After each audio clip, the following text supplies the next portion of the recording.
Good afternoon, Hardin County. We are back with Officer John Thomas on this beautiful Friday afternoon. Fantastic. It is. He is the Public Relations Officer, or Public Information. Just talked about Close that. enough. Same concept. Yeah. Public Information Officer for the Elizabethtown Police Department, and he's here to talk about a few incidents that have happened in our area lately. Yeah, so last week we had two separate incidents that were both classified as robberies. And the first one was an armed robbery at a gas station here in E-Town at Plaza 94 gas station on North Mulberry, just on the other side of I-65. Okay. I just want to give some good information to the public. If you find yourself in that terrible position on looking down the barrel of a gun, how do you respond? And I have 3 simple tips for how to deal with that. So during this robbery, a white male subject walked into the Plaza 94. He displayed a small handgun and demanded cash out of the register. Okay. So, you know, in the event that an employee is in that situation, or even a private individual who's out here, you know, finds himself, you know, looking down the barrel of a gun, first thing you want to do, and this is difficult because you're under a lot of duress, but keep yourself calm.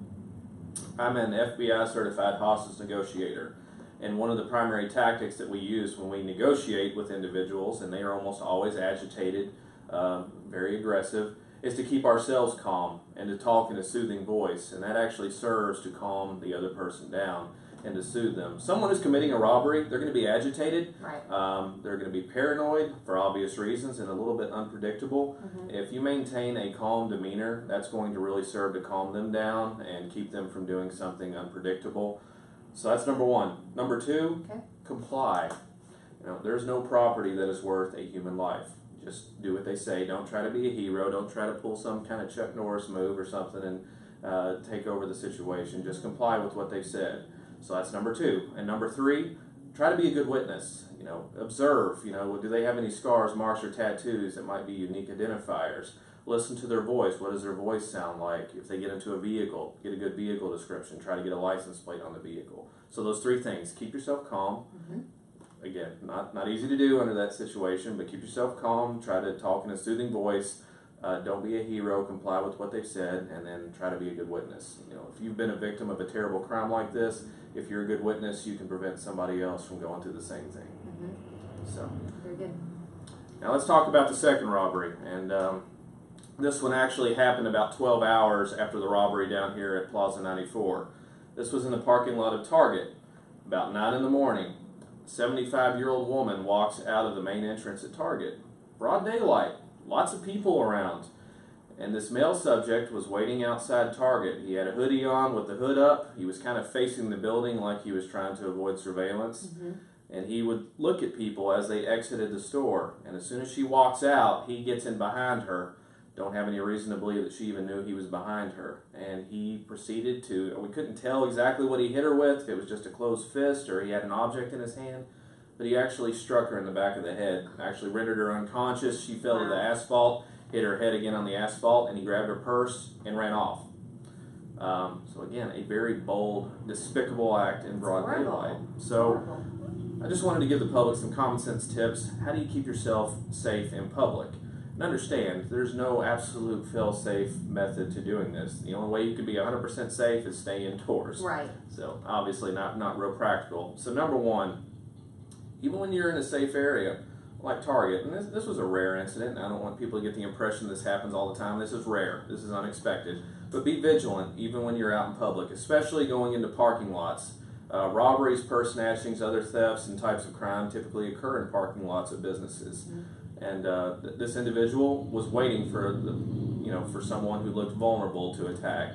So even when you're in a well-lit area in broad daylight, when you exit a business, scan the parking lot, look back and forth. Do you see anything that makes you uncomfortable? Individuals who are loitering around, maybe staring at you before you approach your vehicle. When you're walking through the parking lot, a lot of people, they'll come out from a store and they'll be laden down with their purchases, and they'll have their hands full.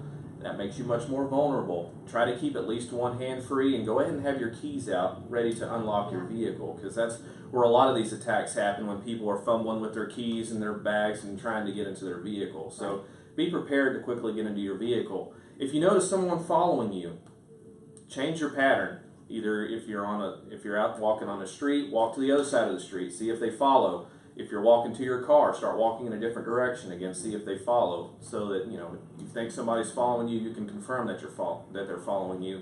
And if they are following you, walk back into the store, walk back towards a group of people, or start screaming. I mean, the last thing a criminal wants is to draw attention to what's going on. I mean, here are the three things that a criminal that are required for a crime to occur. They want that there has to be the desire for the crime to occur, there has to be the ability, and then the opportunity. You can't control a criminal's ability or desire to commit a crime. All you can control is the opportunity. And most criminals, they're looking for the low-hanging fruit. They want an easy crime. They're not looking for something sophisticated like you might see on movies a lot of times. So try to destroy that opportunity by drawing attention to yourself. You know, again, these are common sense ways to protect yourself. When you're shopping at night, try to have somebody with you. There's strength in numbers. You know, this individual was clearly targeting a lone, vulnerable-looking individual. Again, in broad daylight. But if you're out shopping at night, try to have somebody with you. Numbers can help. Okay, great tips. So, thanks for coming by today. hey, not a problem. And we were talking earlier, if anybody has any questions for John or for the police department, just ask us on these live streams or send Hardin Local a message, and we'll try to get those questions answered whenever John comes back next week. Absolutely. I want to know what the public's questions are. The more that we can answer and communicate with them, the more that we can help our community. So, absolutely. Send in your questions. All right. Thanks, guys.